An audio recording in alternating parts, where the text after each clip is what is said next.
Hé, je réfléchis aux propos du pasteur Sia.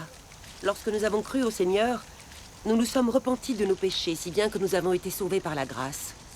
Quand le Seigneur reviendra, il nous enlèvera directement au royaume des cieux, et il est impossible qu'il accomplisse à nouveau l'œuvre du salut. J'ai le sentiment qu'il se trompe, mais je ne comprends pas vraiment. Hein? Qu'est-ce que tu en penses, toi? Je ne suis pas sûr de moi non plus sur cette question. Et la voilà, Sir Jingxin. Bonjour. Dieu Tout-Puissant a déjà révélé tous les mystères de son plan de gestion. Sir Jingxin, Dieu Tout-Puissant a donné une explication claire à votre question. Ah, Chen Guan, assieds-toi. D'accord. Lisons un passage des paroles de Dieu Tout-Puissant et vous comprendrez. D'accord. Sir Yang, assieds-toi. D'accord.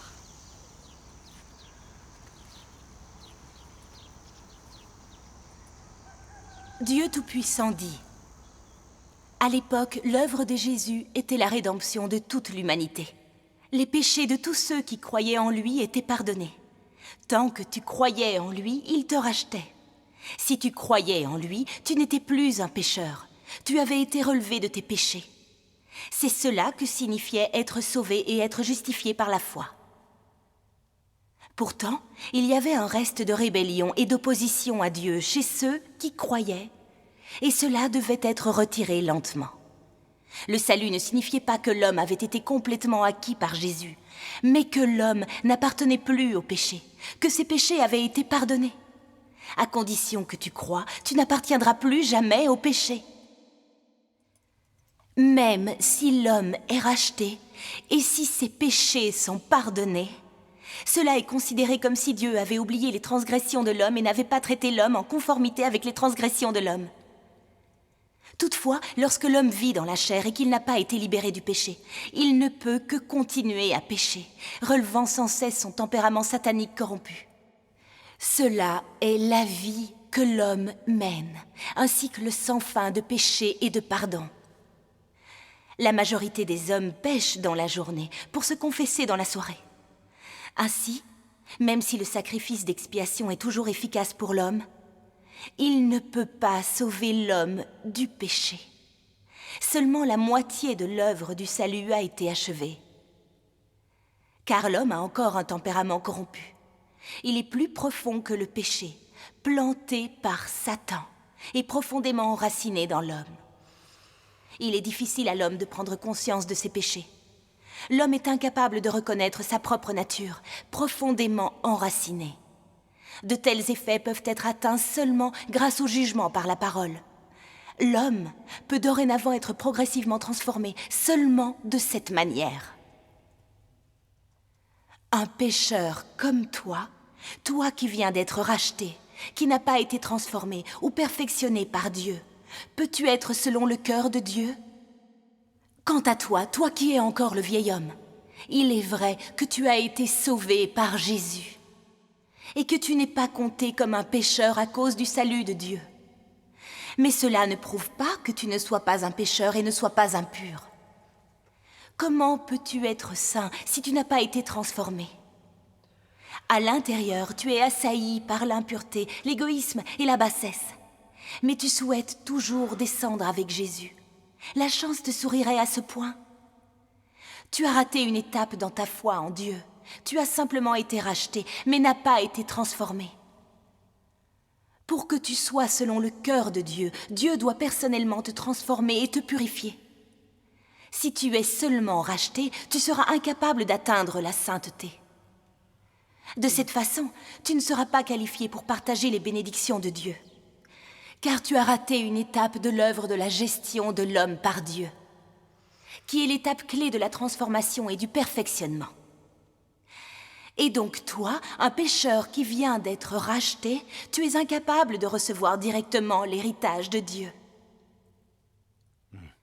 Bien que Jésus ait abattu une œuvre immense parmi les hommes, il n'a fait que parachever la rédemption de toute l'humanité et est devenu le sacrifice d'expiation de l'homme. Et il n'a pas débarrassé l'homme de tout son tempérament corrompu. pour sauver entièrement l'homme de l'influence de Satan. Il n'a pas suffi que Jésus se livre en sacrifice d'expiation pour les péchés des hommes. Mais il a fallu également que Dieu s'emploie davantage à débarrasser l'homme totalement de son tempérament qui avait été corrompu par Satan. Et donc, après que l'homme a reçu le pardon de ses péchés, Dieu est redevenu chair pour conduire l'homme dans la nouvelle ère et a commencé l'œuvre du châtiment et du jugement. Et cette œuvre a mené l'homme dans un domaine plus élevé. Tous ceux qui se soumettent à sa domination jouiront d'une vérité supérieure et recevront de bien meilleures bénédictions. Ils vivront véritablement dans la lumière et gagneront la vérité, le chemin et la vie. Amen. Rendons grâce à Dieu. Est-ce que tu ne sens pas ton cœur s'illuminer après avoir lu ces paroles? Si, Dieu Tout-Puissant explique clairement l'œuvre de Dieu. Ce qu'a fait le Seigneur Jésus n'était que l'œuvre de la rédemption. Pas l'œuvre de Dieu dans les derniers jours qui juge et purifie l'humanité. Bien que nous ayons été rachetés de nos péchés, que nous ayons été justifiés et sauvés par notre foi, et que nous ayons été libérés des restrictions et de la malédiction de la loi, nous mentons et nous péchons encore fréquemment. Cela est la preuve que même si nos péchés nous sont pardonnés, notre nature pécheresse intérieure est toujours là et n'a pas été résolue. Nous vivons toujours avec un tempérament satanique à cause des restrictions, des entraves de notre nature pécheresse. Nous suivons la corruption de la chair, nous nous mettons en avant, nous sommes arrogants, obstinés et imprudents. C'est vrai. En particulier face aux épreuves.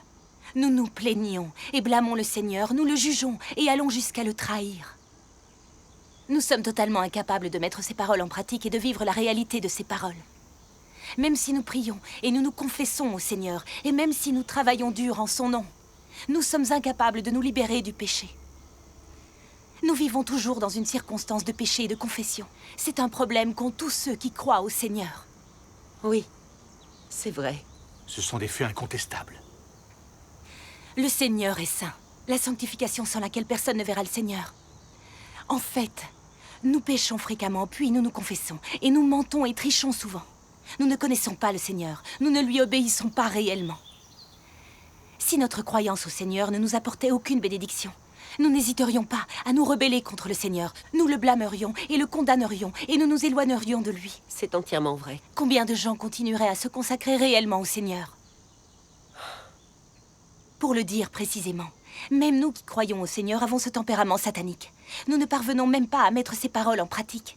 Comment pourrions-nous devenir ceux qui accomplissent sa volonté? Oui. Est-ce que ce genre de personne est digne du royaume des cieux? Si même ce genre de personne y avait accès, alors en quoi ce dernier serait-il différent du monde? Il n'y aurait aucune différence. Effectivement. Pourquoi le monde religieux tout entier a-t-il subi ce rejet, cette malédiction de Dieu?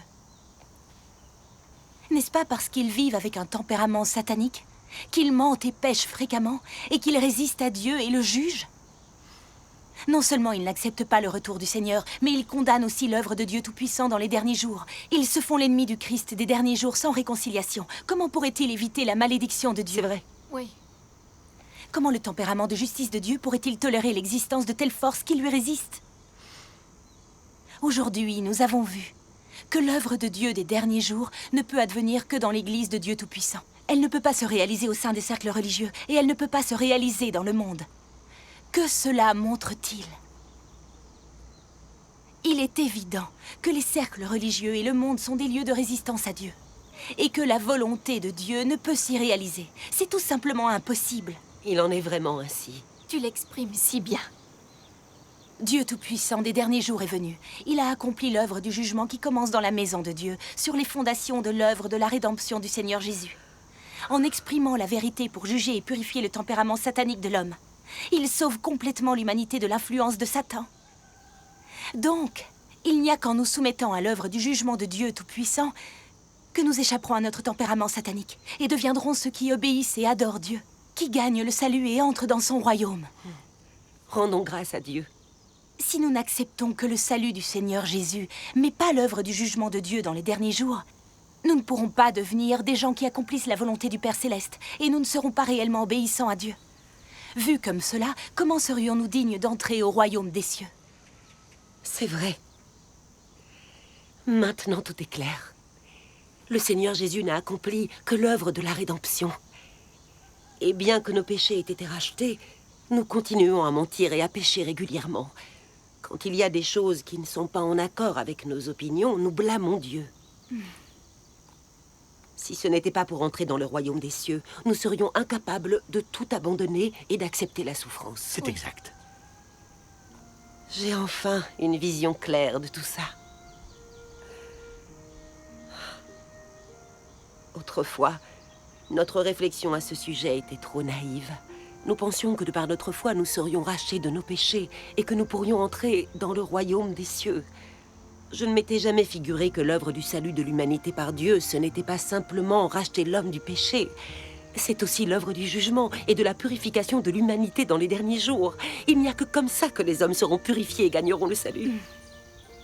Et Dieu Tout-Puissant a maintenant révélé les mystères du salut de l'humanité. Mon cœur s'est éclairé. Rendons grâce à Dieu Tout-Puissant. Rendons grâce à Dieu.